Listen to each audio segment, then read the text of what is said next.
નમસ્કાર મિત્રો, આજનો આપણો પાઠ છે ગુંદ ભૃંશ,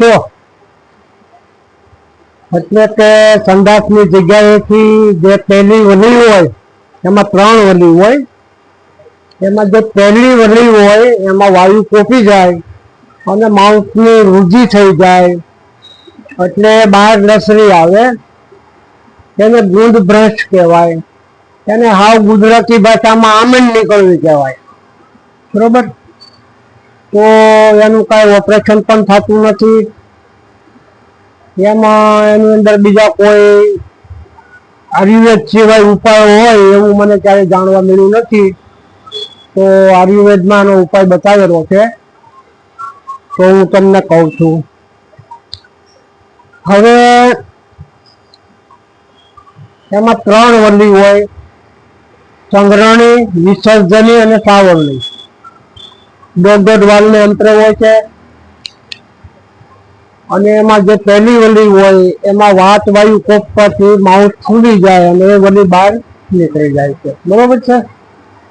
તેના કારણો ઘણા છે. અતિશય શ્રમ કરવો, ઉજાગરા કરવા, તમારામાં જે તાકાત હોય મહેનત કરવાની એની કરતાં વિશેષ મહેનત કરવી, સ્ત્રી સંગ વધારે કરવો, શરીર સુખ માણવું, એવા બધા કારણો ભેળા થાય અને ગુંદ ભ્રંશ નામનો રોગ થાય છે. રોગ નથી પણ છતાંય એને નિદાનમાં રોગ કીધો છે. હવે એના ઉપાય કહું છું. કમળના પાન લઈ લેવાના.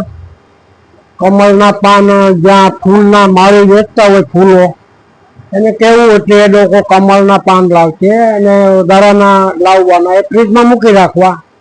10-15 લાવવાના. એમાંથી એક મોટું પાન હોય એને ધોઈ સાફ કરી ટુકડા કરી 1 ગ્લાસ દૂધ મિક્સરમાં નાખી જ્યુસ બનાવવાના, મિક્સર મશીનના વાટકામાં, કટોરામાં, વાસણમાં, અને એને ખૂબ આંકવું ને એનું જ્યુસ બનાવી દેવું. એ જ્યુસને કપડાથી ગાળી લેવું, રેસા કાઢી નાખવા. એની અંદર તમારી જરૂરિયાત પ્રમાણે સાકર, મધ અથવા તો ખાંડ એટલું નાખી અને સવારે પીવું. એ જ પ્રમાણે સાંજે પણ પીવું. 2 ટાઈમ પીવાથી ગુંદ ભ્રંશ નામનો રોગ સારો થઈ જાય છે.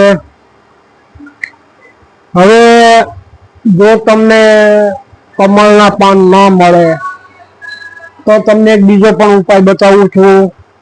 એમાં કોકમનો પાવડર લેવાનો છે 30 ગ્રામ, પિત્તરક ચૂર્ણ છે 10 ગ્રામ, બીલાનો પાવડર એ 30 ગ્રામ છે, કાળી પાટ એને પહાડમૂળ કહેવાય એ 30 ગ્રામ છે, જવખાર 20 ગ્રામ છે. એ બધા પાવડરો મિક્સ કરી દેવા અને એ પાવડરો 1-1 ચમચી 2 ટાઈમ 1-1 ગ્લાસ છાશમાં નાખી અને પી જવા. એટલે ગુંદ ભ્રંશ નામનો રોગ તમારો સારો થઈ જાય. નમસ્કાર મિત્રો. આજ